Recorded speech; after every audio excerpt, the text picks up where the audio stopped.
গভীর রাত্রে হযরত ফাতিমা রাদিয়াল্লাহু তাআলা আনহা ইন্তেকাল করলেন। কিছু সংখ্যক সাহাবীদের কাছে খবর দিয়া অল্প সময়ের ভিতরে জানাজার ব্যবস্থা করা হলো। হযরত আবু যর গিফারী রাদিয়াল্লাহু তাআলা আনহু কবরের ভিতরে নেমে গেলেন। কবরের ভিতরে নেমে গিয়া হযরত আবু যর বলেন, রে কবর, তোর ভিতরে আজকে কাকে রাখবো, তুই কি তা জানিস নাকি? কোনো জবাব আসে না। হযরত আবু যর বলেন, কবর রে, তোর ভিতরে আজকে যাকে রাখবো তিনি হতেছেন হযরত ইমাম হাসান হোসেনের মা, বেহেশতের সমস্ত জওয়ানদের সরদার হবেন যারা, সেই দুইজনের মা তোর ভিতরে রাখবো, খবরদার বেয়াদবি করবি না। কোন জবাব না পেয়ে হযরত আবু যর বলেন, ওগো কবরের মাটি, তোর ভিতরে কাকে রাখবো কি জানিস? আসাদুল্লাহিল গালিব, দুনিয়ার সমস্ত কাফেরদের বিরুদ্ধে আল্লাহ রাব্বুল আলামিন যাকে বাঘ বানিয়ে পাঠালেন, সেই হযরতে আলী তার স্ত্রী রেখে যাব, খবরদার বেয়াদবি করবি না। কোনো জবাব আসে না। হযরত আবু যর বলেন, কবরের মাটি, তোর ভিতরে যাকে রাখবো তিনি হলেন খাতুনে জান্নাত, বেহেশতের সমস্ত মহিলাদের সরদারিনী হবেন যে ফাতেমা, তারে রেখে যাব, তোর ভিতরে খবরদার কোনো বেয়াদবি করবি না।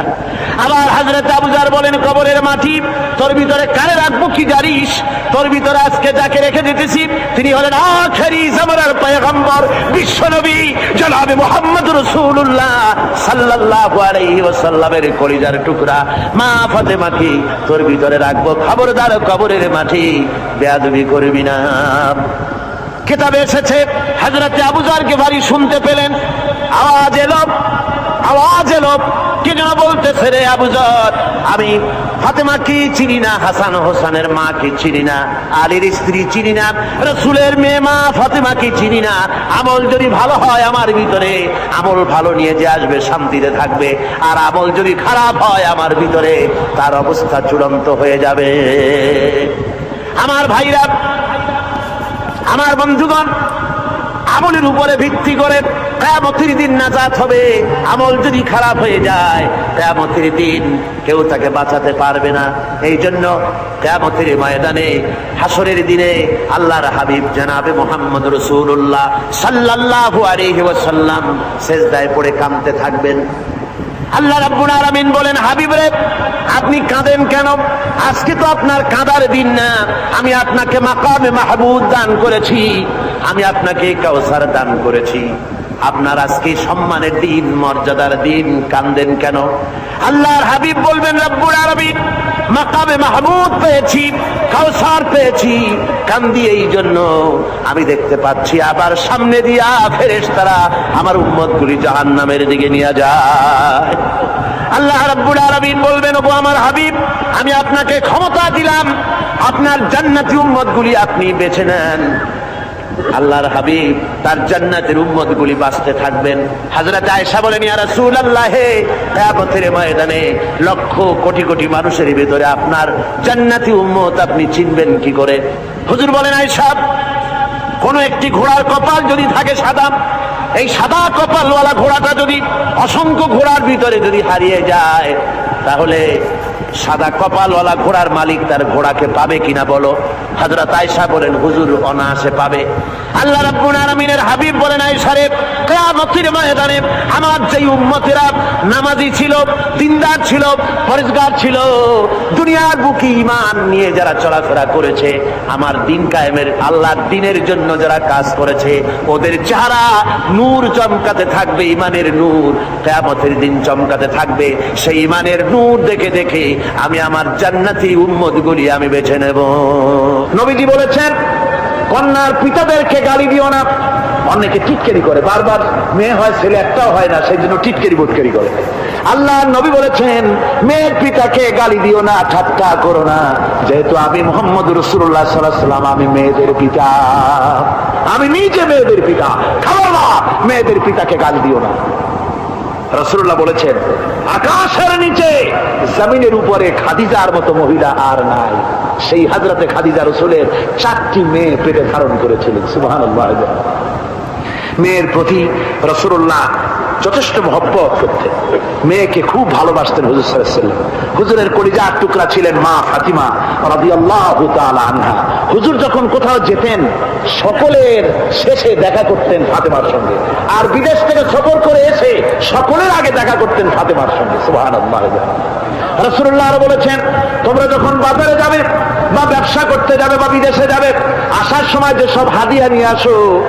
আমরা যখন বাইরে যাই, বাজারে যাই, কিছু হাদিয়া আনি না? জামা কাপড়, চকলেট ইত্যাদি আমরা আনে থাকি। রাসূলুল্লাহ বলেছেন, হাদিয়াগুলি তোমরা যারা বিদেশে যাও, বাজারে যাও, হাদিয়া আনবে আর এনে ঘরের মধ্যে ঢুকে তা শুরু করবে মেয়েকে দিয়ে। প্রথমে দেবে মেয়েকে। সুবহানাল্লাহ।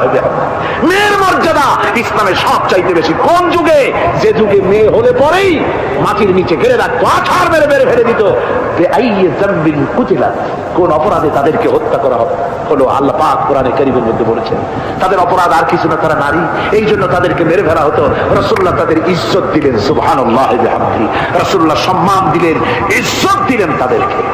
কন্যা হিসাবে নারীর এই মর্যাদা। ফাতেমাকে রাসূল এত ভালোবাসতেন, ইন্তেকালের সময় হযরত ফাতেমা কাঁদতে কাঁদতে বেহুশ হয়ে যাওয়ার উপক্রম হয়ে গেছে। রাসূলুল্লাহ হযরত ফাতেমাকে ইশারা দিলেন। হযরত ফাতেমা তার কান নিয়ে রাসূলুল্লাহর মুখের কাছে লাগাই দিলেন। আল্লাহর নবী কি যেন বললেন কানে কানে। হযরত ফাতেমার কান্না বন্ধ হয়ে গেল। হযরত আয়েশা বলেন, মা, রাসূলুল্লাহ তোমার কানে কানে কি বললো আর তোমার কান্না বন্ধ হয়ে গেল?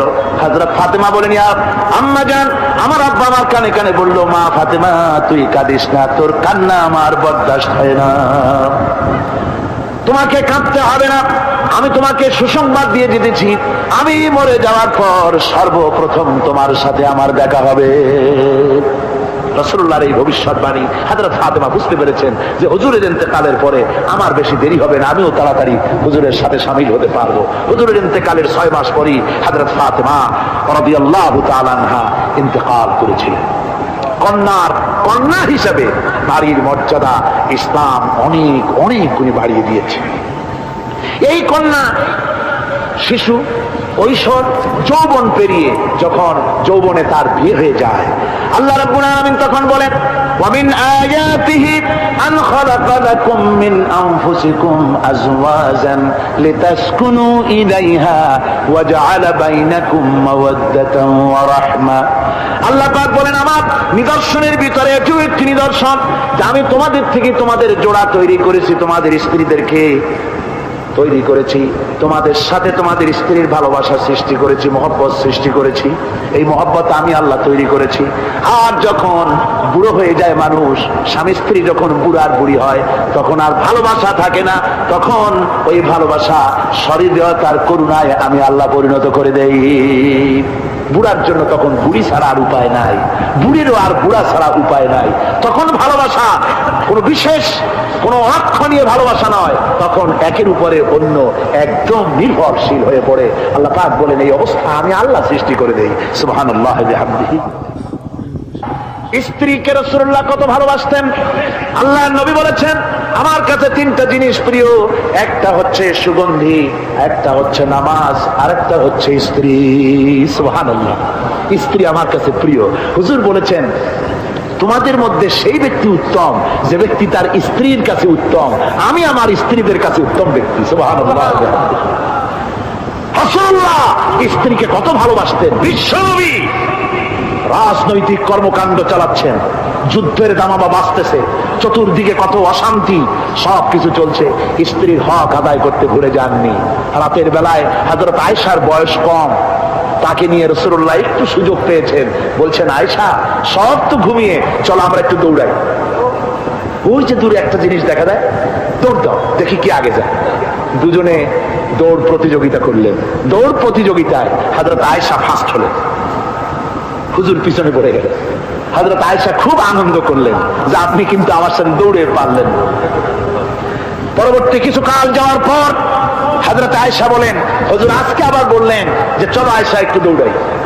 হযরত আয়েশা বলছেন যে সেদিনের তুলনায় আমার শরীর একটু, আমি মুটিয়ে গেছি, শরীরটা স্থূল হয়েছে। আমি আজকে দৌড়ালাম কিন্তু পারলাম না, রাসূল আগে চলে গেলেন। আমি হাঁপাতে হাঁপাতে যখন হুজুরের কাছে চলে গেছি, হুজুর তখন মুস্কি হেসে আমাকে বললেন, আয়েশা ওই সেই দিনের জবাব আজকে দিয়া দিলাম। সুবহানাল্লাহ ওয়া বিহামদিহি, সুবহানাল্লাহ ওয়া বিহামদিহি। বিশ্ব নবী কত বড় আদর্শ বিশ্ব মানবতার জন্য। তিনি বলেছেন, আরাফাতের ময়দানে রাসূলুল্লাহ বলেছেন, তোমরা যেমন পড়বে তোমার স্ত্রীদেরকে তেমন পড়াবে, তোমরা যেমন খাবে তোমার স্ত্রীদেরকে তেমন খাওয়াবে। স্ট্যান্ডার্ড মেনটেন করবে। তুমি ভালো দামের কাপড় পরবে, স্ত্রীকে খারাপ দিবে তা নয়। অধিকার দুজনেরই সমান, স্বামী এবং স্ত্রী সমান অধিকার। কিন্তু আমরা তা বুঝতে পারি না, বুঝতে চাই না। আমরা অনেকে মনে করেছি বিয়ে যখন করছি তখন আমি তো নওয়াবজাদা নসরুল্লাহ খান, আর বউ তো কেনা দাসী। না, সে কিন্তু দাসী নয়, তার মর্যাদা আছে, তার সম্মান আছে, তার সম্মান আপনাকে দিতে হবে। রাসূলুল্লাহ দিয়েছেন, আপনাকেও দিতে হবে। রান্না বান্না হতে দেরি হয়, কত গালাগালি শুনতে হয় নারীকে। আল্লাহর নবীর স্ত্রী হযরত আয়েশা বলেছেন, আল্লাহর নবী কাজ করে, মানুষের সঙ্গে কথা বলে, রাষ্ট্রীয় দায়িত্ব পালন করে ঘরের ভিতরে সে যখন দেখেছেন রান্না হতে দেরি আছে, রাসূলুল্লাহ বিরক্ত হন নাই, ভুরু কুঞ্চিত করেন নাই, চোখ মোটা করেন নাই, আমাকে কোনো কথা শোনার নাই, বরং আমার কাছে বসে রান্নায় আমাকে সহযোগিতা করেছেন। সুবহানাল্লাহ বিহামদিহি। এই হলো আল্লাহর রাসূল, এই হলো বিশ্ব নবী। স্ত্রীর সঙ্গে কি মহব্বত! সুবহানাল্লাহ বিহামদিহি। হুজুর মহব্বত করতেন স্ত্রীদেরকে। রাসূলুল্লাহর ঘরে দৌলত ছিল না, কিন্তু মহব্বত দিয়ে ভরা ছিল ঘরটা। হুজুরের ঘরে ফ্রিজ নাই, এসি নাই, হুজুরের ঘরে কার্পেট নাই, হুজুরের ঘরের মধ্যে জাজির নাই, তোশক নাই, বড় বড় কম্বল নাই, আরামের কোন জিনিস নাই, মডার্ন ইকুইপমেন্টস কিচ্ছু নাই, দৌলত নাই, কিন্তু মহব্বত দিয়ে ঘরটা ভরা। হযরত আয়েশা বলেছেন, আমি পানি পান করে, যখন আমি পানি পান করে গ্লাস রেখে দিতাম, আল্লাহ নবী তখন গ্লাসের সেই জায়গায় ঠোঁট লাগাতেন যেখানে আমি ঠোঁট লাগাইয়া পানি পান করেছি। আমি গোশত চিবোতাম, রাসূলুল্লাহ আমার হাত থেকে গোশত টুকরা নিয়া সেই জায়গায় চিবোতেন যেখানে আমি চিবুয়েছি। সুবহানাল্লাহ। আমার ভাইরা, রাসূল তার স্ত্রীদেরকে মহব্বত করতেন, স্ত্রীরাও রাসূলকে মহব্বত করতেন দারুণ ভাবে। একবার হযরত আয়েশা সিদ্দিকা রাদিয়াল্লাহু তাআলা আনহা হুজুরকে গোসল করাতে ছিলেন, মাথার উপরে পানি ঢালতেছেন, হুজুর একটা চৌকির উপরে বা একটা তক্তার উপরে বসে আছেন। গোসলের পানির ভিতরে রাসূলুল্লাহ দেখতে পেলেন রক্তের মতো কি যেন প্রবাহিত হয়ে যাচ্ছে। হুজুর জিজ্ঞেস করেন, আয়েশা রে, পানির ভিতরে রক্তের মতো কি দেখা যায়? হযরত আয়েশা বলেন, হুজুর আপনি যখন বসেছিলেন অসতর্ক মুহূর্তে তক্তার নিচে আমার একটা আঙ্গুল পড়েছিল, পায়ের আঙ্গুলটা ফেটে বোধহয় রক্ত বেরোতেছে। রাসূলুল্লাহ তাড়াতাড়ি করে উঠলেন আর ওই আঙ্গুলকে ব্যান্ডেজ করে দিলেন। রাসূলুল্লাহ বললেন, আয়েশা রে, আঙ্গুল ফেটে গেছে, একটু আহাহু পর্যন্ত করলে না, এতক্ষণ তুমি কষ্ট করলে কেন? হযরত আয়েশা বলেন, ইয়া রাসূলুল্লাহ, ওটা তো একটা পায়ের আঙ্গুল।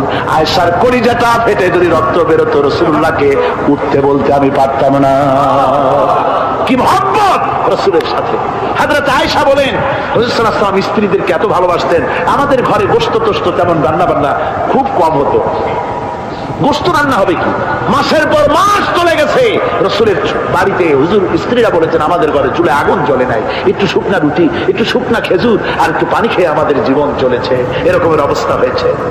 তারপরে এই অবস্থা চলেছে, এর মধ্যে যদি কখনো একটু কষ্ট আসছে, হুজুর যখন ছাগল টাগল ইত্যাদি ছাগল দুম্বা জবাও করেছেন, এই দুম্বার গোশত নিয়ে, ছাগলের গোশত নিয়ে রাসূলুল্লাহ নিজে বেরোতেন।